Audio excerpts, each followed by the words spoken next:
It's Front Office Insights presented by Sage. Welcome in Red Sox Chief Baseball Officer Craig Breslow. Craig, we'll get into what the Red Sox are going to do this offseason. We all know the Mets made a minor deal here with Juan Soto, 15 years, $765 million. Boston was rumored to be involved and interested. Can you tell us just how that conversation went with Juan and his camp and ultimately what you guys determined? Yeah, I think what we were positioned to share was the bright future that we have, and obviously this is a generational player, that much is clear. But without getting too far into the process, I think, we're very, very well positioned for the next decade or so, and it's time to deliver a winning team on the field. Speaking of one of the guys that you're well positioned with, one of the younger guys that I really love, banged up a little bit last year, but Tristan Casas, it really has some great power, great discipline at the plate. What do you like about him, and is there any thoughts about signing him long term? Well, yeah, so what we like, obviously, is a middle-of-the-order bat, high quality at bat, doesn't really get out of the strike zone a ton, doesn't swing and miss a ton. Unfortunately, had a pretty significant injury and missed most of the season, but we feel like when you pencil him into the middle of a lineup, that's 30 to 40 home runs, 100 RBIs, and a really high on base. Let's talk about pitching. I know it's near and dear to your heart, and Andrew Bailey, the pitching coach, comes in.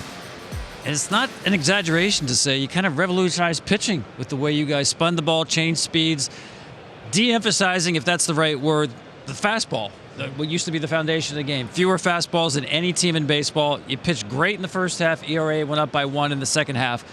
When you look back on the season, how did it work out in terms of throwing fewer fastballs? Yeah, so I think there were kind of 3 phases to our season from the pitching standpoint. We were out of the gates as good a rotation as there was in baseball, and largely on the heels of hiding fastballs. I don't think that was a deliberate decision in terms of an overarching philosophy so much as we just had a pitching staff that had secondaries that they could throw in the zone. But then it was clear that the league adjusted, and we probably took a little bit too long to adjust back. And so during the middle of the season, the pitching staff, didn't pitch nearly as effectively as it did early on. But then once making the adjustments to finish the season, we did strong. We pitched really strongly as well. And I think Andrew and the rest of the guys deserve a ton of credit when you think about, in Tanner and Cutter and Brian Bayo, 3 homegrown pitchers who had 30-plus starts and career highs and innings totals. But it was largely the same staff as the year before that was kind of a bottom third in the rotation in baseball as a starting rotation to a team that was to a staff that was top 10 in baseball. And it was largely the same guys. As far as the bullpen is concerned, Kenley Jansen, Chris Martin, both in free agency, but Liam Hendricks should be involved as well. How do you feel about the bullpen? Yeah, we've got some work to do. We lost the back end. We also lost some complementary pieces, and we'll need to rebuild that. Part of success is going to be preserving leads and winning every game that we have a chance to win. And Liam being fully healthy for a season is certainly going to help us. Justin Slayton took a huge step forward last year for us, a Rule 5 selection, and then we had good performance from others, but it was largely inconsistent, and we need to both get more consistent and we need to improve the quality and depth down there. And also signing Aroldis Chapman.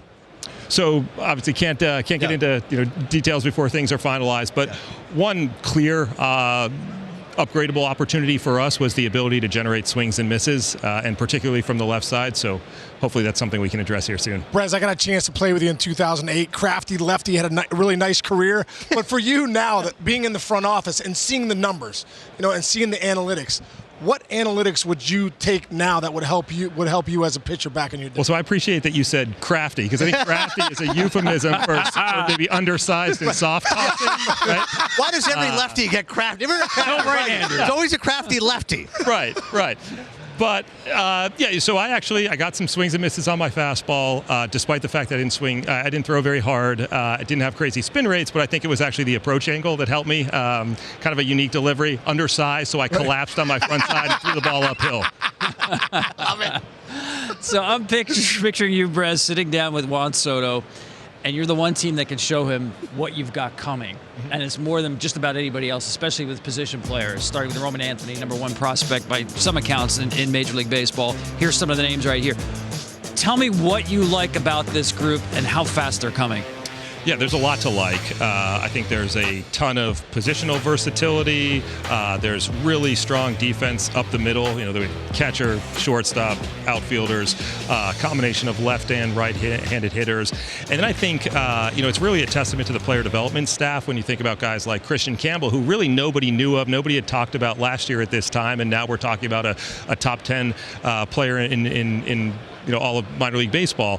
And in addition to the overall talent, I think what's particularly exciting is 4 of the top 25 prospects in all of baseball are with the Red Sox, and they all finished the season in AAA. So this isn't about dreaming long into the future. This is about giving the fans a product on the field that they can be proud of, that they can support, and one that's going to compete for playoff contention for World Series championships. So when you get all these calls about these players, what do you tell them? No chance. Yeah, no, we need to improve the team on the field.